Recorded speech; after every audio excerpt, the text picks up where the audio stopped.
Eu gosto muito do mundo da holding familiar porque ele não é estático. A gente percebe isso com mais clareza quando se é membro de uma associação como o Time Hold Brasil, que é a maior associação de profissionais no assunto em todo o país. Recentemente, eu participei de uma sessão de viabilidade junto com alguns membros desse time e um cliente que tinha R$ 3 milhões em aplicações financeiras. Terminamos a sessão com ele topando o croquis estrutural e, pelas peculiaridades que ele trouxe em relação aos seus investimentos, a gente vislumbrou ali a possibilidade e aplicação de uma ideia que já havia surgido dentro do Time Hold Brasil. E que ideia é essa? Veja, a gente já cria uma célula operacional para quê? Para aqueles casos em que a família tem uma atividade econômica, como atividade imobiliária, por exemplo. Então, por que não criar uma célula operacional exclusivamente para lidar com ativos financeiros, de tal forma que o cliente ele possa continuar operando normalmente, até como day trader, se ele quiser. E pode até ser que dessa proposta saia alguma alternativa diferenciada para determinada questão que envolva tributação em holding. Afinal, a gente sempre está aberto a isso. Eu não sou especialista em direito tributário, mas eu vou contextualizar para um melhor entendimento da dinâmica da coisa. O Estado precisa estimular a atividade econômica para gerar economia e gerar riqueza. Afinal, este é um dos papéis dele, certo? Só que ele precisa encontrar um equilíbrio. Para quê? Para que o detentor do poder econômico ele não fique tentado somente a investir em renda fixa ou renda variável, deixando de lado aí a atividade produtiva. Ou seja, o Estado ele precisa criar estímulos para quê? Para que o cidadão, ao invés de só fazer investimentos em ativos financeiros, por exemplo, ele, através da empresa, da pessoa jurídica, ele possa investir no comércio, no agro, na indústria, etc.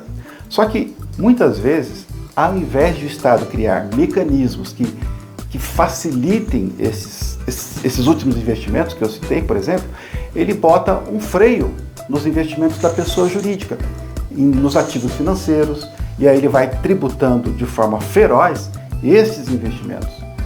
E isso requer uma mudança de cultura que, felizmente, já está acontecendo.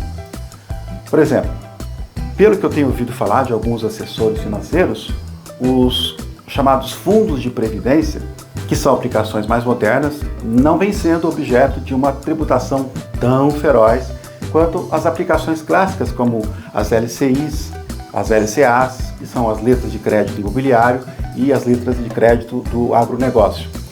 A conta bancária, por exemplo, é uma modalidade de contrato nominado previsto no Código Civil, que é o contrato de depósito que comporta o quê?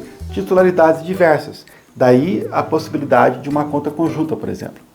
Já para investimento, aí a gente está falando de uma atividade econômica que não necessariamente é tributada, mas objeto de apuração fiscal.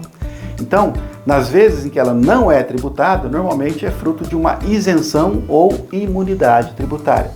Por que isso? Isso porque, por natureza, o investimento é uma atividade tributada pelo fato de que ele gera renda, que, por regra, é tributada, salvo quando houver exceções. E aí, a norma tem que dizer quais são as exceções, sendo que esta é uma das razões para se consultar um especialista quando da transferência de ativos da pessoa física para a pessoa jurídica da holding, por exemplo. A gente continua isso na parte 2, mas é oportuno lembrar que a sessão de viabilidade constitui um primeiro e importante passo para se livrar do horror do inventário.